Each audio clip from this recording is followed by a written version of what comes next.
this session, we want to specifically talk about the design status and the design changes of Section 3B. 3B is the project that is furthest along in design and the first projects that will go to construction. So Segment 3B is divided into two parts. First package being St. Emmanuel Street reconstruction, including a pump station from just west of I-45 to Buffalo Bayou. That project is slated to go to construction in June of 2024. The second package is the reconstruction of the interchange of 288 and I-69 and associated cross streets at Elgin, Tuolumne, and McGowan Street. Project 3B1 specifically is a $150 million project that is drainage improvements necessary to support the interchange project of 3B2.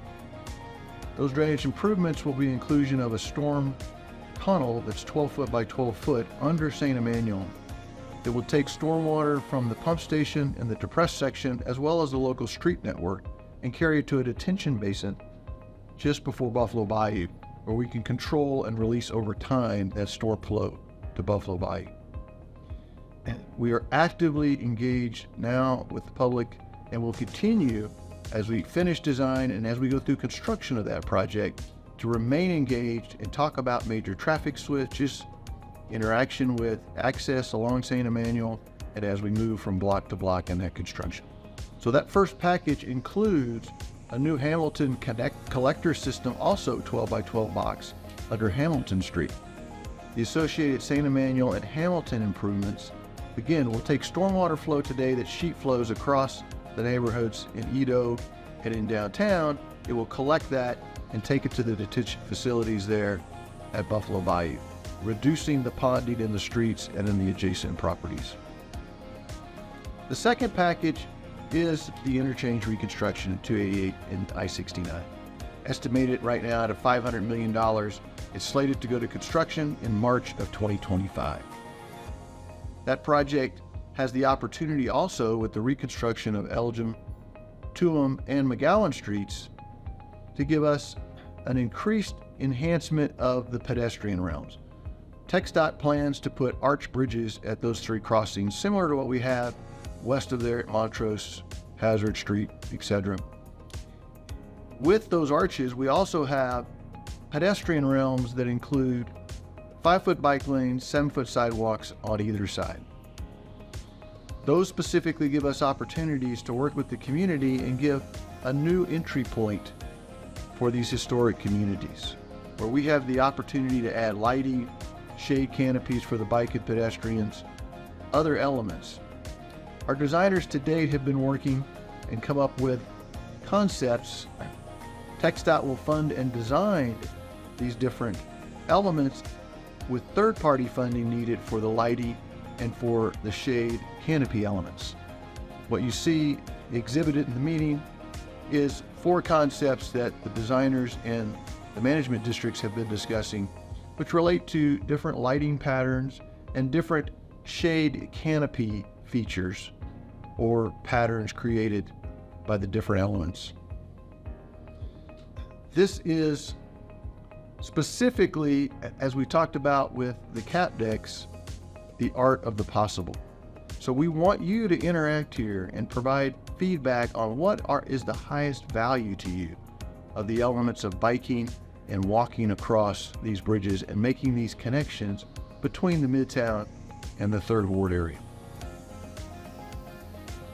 Segment 3B also includes specific design changes that require reevaluation under the environmental document. So those design changes, as we've gone through the design phase, require us to come back and get public feedback back and look at whether we have impacted the record of decision or the elements under the record of decision. So you'll be provided opportunities as we talk about these changes to give us that feedback. First change being the street grid network between Chenevert, Jackson, west of Elgin. The FEIS proposed to connect Chenevert one direction. We now propose to make that connection a two-way street network. And with that, we also was depicted in 1B, modify Jackson and Francis to completely restore a more traditional street grid network. This eliminates some very unconventional intersections and enhances safety movements in the area. It also, as a part of what's depicted as 1C, provides additional surplus property that TxDOT can give back to the city and the community. And then finally, the 1D element is we can add an additional detention between Chenevert and I-10, where sheet flow through the neighborhood today can be collected and brought into the Hamilton collector system.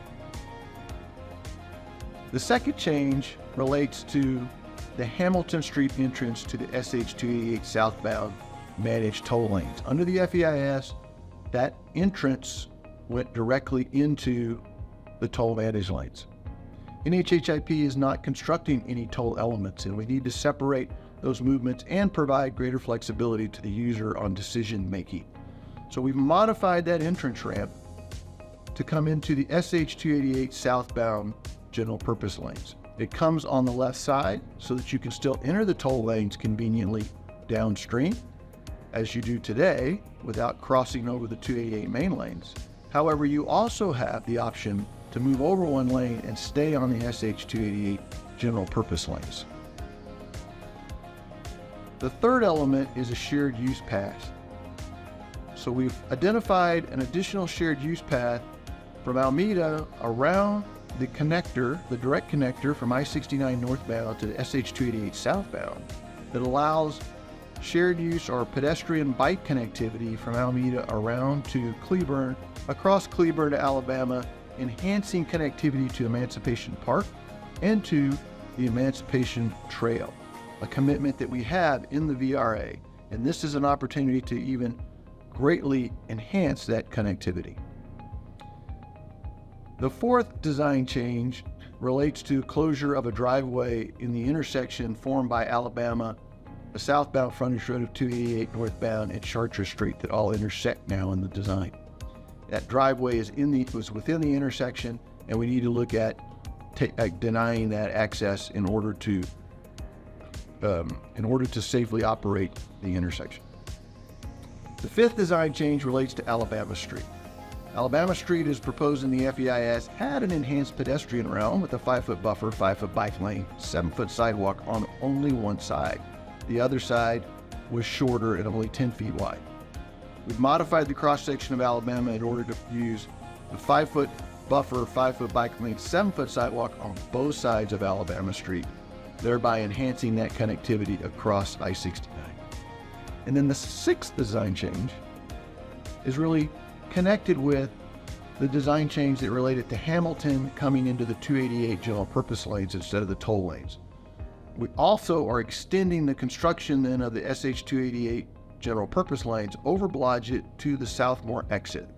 This enables us to add a auxiliary lane on the right side of the 288 general purpose lanes for movements from the direct connectors to Southmore, thereby reducing the weave movements and interaction of vehicles that are dedicated either for Southmore, down 288 southbound, or for the toll lanes entrance.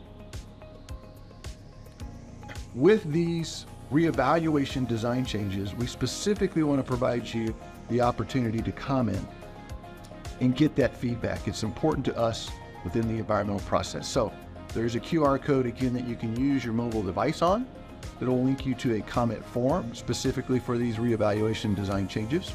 Or in the Zoom link resource tab, there's a 3B reevaluation comment link that will also take you to a form to give us that feedback.